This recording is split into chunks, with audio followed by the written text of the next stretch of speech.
So, first time kakain ni Jeremiah ng ganito. Ano bang tawag dito? Real fruit. Laging ano yung binibili namin kasi yogurt. Yogurt din to pero nasa pouch. So, try natin kung magugustuhan niya.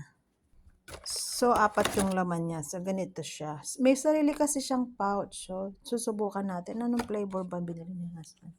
So, I think banana and strawberry. So, try natin. Oh, Jeremiah. Yeah, I don't know. I got her yogurt. Come here. Yeah. Mmm. Yum, yum. Mmm. Mmm. Yummy. You like it? Mmm. Ah, gusto niya. Yogurt boy kasi din to eh. Lumaki siya sa yogurt. Ayan. Mmm. Straight. Mmm.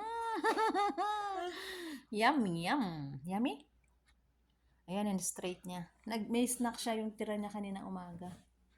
Yummy, yummy, yummy, yummy fruit salad. We love you, baby. Oh, yum, yum. May pupunta siya sa room ni Nelson.